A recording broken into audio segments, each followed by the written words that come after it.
chirping away, that little mockingbird is. Let's do a vlog here today. We had a little bit of a shower last night. It wasn't much. Drought conditions have still persisting here. It's about to break though. We've got cloudy looking skies. I cleaned one of my old caps last night, one my daughter gave me. You know, it was all covered with salt from sweatband all around here. I sprayed it with Lysol. It's not quite dry yet, but I washed it. Practically looks like a brand new hat. Squirted it all in here with the Lysol spray. It's a diluted portion. Rinsed it under the kitchen sink to get all the soap out of it. Hung it out here on the porch to dry. Came out pretty nice. But I noticed when I was out here, them cotton picking deer have been around here again. And my neighbor gave me some purple heart, and I've been getting it rooted. Yeah, we did have a pretty good rain. That pot is floating in water. I thought I had a drain hole in the bottom of that thing. That's probably from when I was squirting it with the garden hose. But anyway, the deer have been out of here because this pot didn't turn itself over, and half the darn plants been chewed on. Something sure enough turned it over. I need to get it in a pot before winter comes up, or I might go ahead and put those in the ground. But I started them from a root, just a cutting. That one's probably rotted from too much water. I didn't know that thing didn't have a drain hole. Anyway, I thought I'd tell you a story today. I'm in the process of creating a video with my trail camera entitled, If Critters Could Talk. And I'm slowly editing on that. I'll get it done eventually. It won't be nothing spectacular. But the buck deer that comes around every night and eats all the food, just kind of like the king of the roost. He got to be the first one to eat. He got to get all the good food. And he just the king of the hill. It reminded me a little bit of my father. Now my father was I'm not a small person, I'm pretty bulky, but my father was a big guy, pretty good size, and he was kind of grouchy type person, always ruled with an iron fist. We had to do exactly what he said, when he said, we had the limits of where we could go and what we could do, and he was just really overly strict. We got our share of whippings from him, but he was always kind of intimidate you. That was the way he ruled the house. And my brother would get downright jittery when he come in, and he had a habit of complaining at the dinner table. Now my stepmother had to be the sweetest little person you ever met. I never had any mean treatment from her. She was always kind to me, treated me just like one of her own. So basically, she was a mother to me too. But anyway, she wasn't a stay-at-home mom. She worked as a telephone operator at Patrick Air Force Base in Florida under the Civil Service Department. So she couldn't always be there to cook for us. Sometimes she would put something already made, and she would call us and say, put it in the oven and cook it for this amount of time or whatever, and it'll be ready for y'all at dinner time.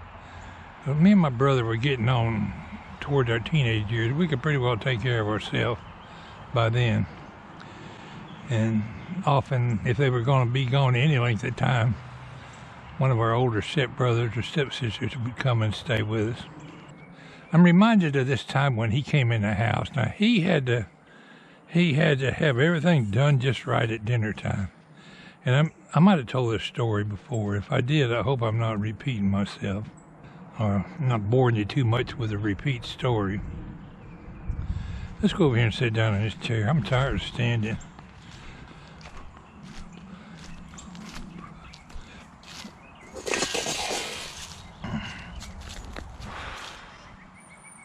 Oh yeah, back to my story. I remember this time that You know, my stepmother, you never heard a bad word out of her. She never raised her voice, never lost her temper. She was a mild, meek-mannered type of person. You just never heard any ill temper, or, you know, she had a smooth disposition, I guess you'd say. Never got angry about anything, hardly. Well, I remember she had a new set of dishes. Now, the table is all like this table here. It's already set for dinner. She has cooked a roast or something. I remember there was all kind of bowls of vegetables on the table, and my father had to sit at the head of the table. He comes in. There's a big plate of biscuits over there. There's meat.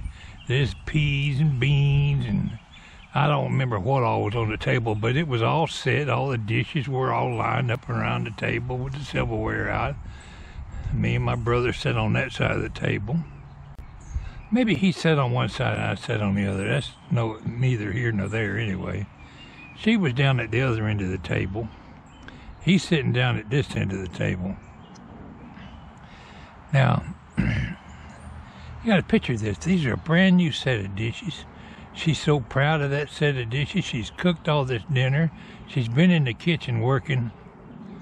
Lord, I know she's been in there 2 hours cooking that stuff. We get set down to the table. My father comes in, the last one to sit down at the table. Well, instead of saying, boy, this looks like a nice dinner, thanks for putting yourself out so much, he bangs his hand on the table. These damn biscuits are cold. He had to have a hot biscuit, you know, to melt his butter on and have a buttered biscuit. Sometimes he would butter our biscuits. I kind of didn't like the fact that he had already touched the darn things, you know. But anyway, when he banged his hand on the table and said, these damn biscuits are cold, one of her plates fell off and landed on the floor and broke in a million pieces. Clang! Glass bouncing around the floor. Well, I'm sitting over there with my mouth hanging open, wondering, uh-oh. I'm looking right at him. I'm not looking at her. I'm looking this way. And all of a sudden, he ducks.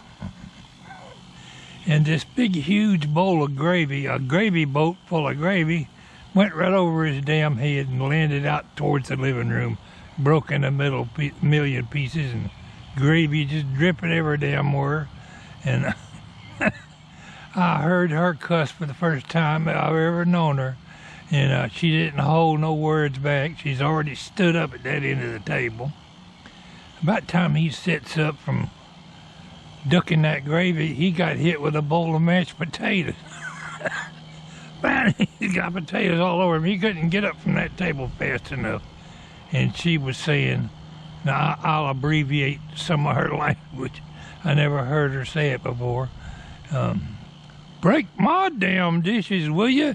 I'll show you who the hell's gonna break some dishes. By that time, here comes some peas. His mouth is hanging open. All of a sudden, he wasn't the king of the roost anymore. He was ducking and dodging. He got on out towards the living room trying to get away from her, and dishes just flying everywhere. I tell you what, you don't break none of her dishes and set her off, because that woman, she was a small little, wasn't a very big person, but she sure handled his big ass with a bowl full of gravy. It did my heart good to see him not be in charge all of a sudden. Anyway, I thought I'd share that little story with you. She apologized for her language, but she said quite a bit of dirty words that I never heard her say before. Anyway, she was a sweet little old lady. I loved her very much. I hated when I lost her. But she sure taught him a thing or two. I just thought I'd share that little story with you. Thanks for tuning into my vlog today. This is Pwalpar saying, I hope you all are having a great weekend.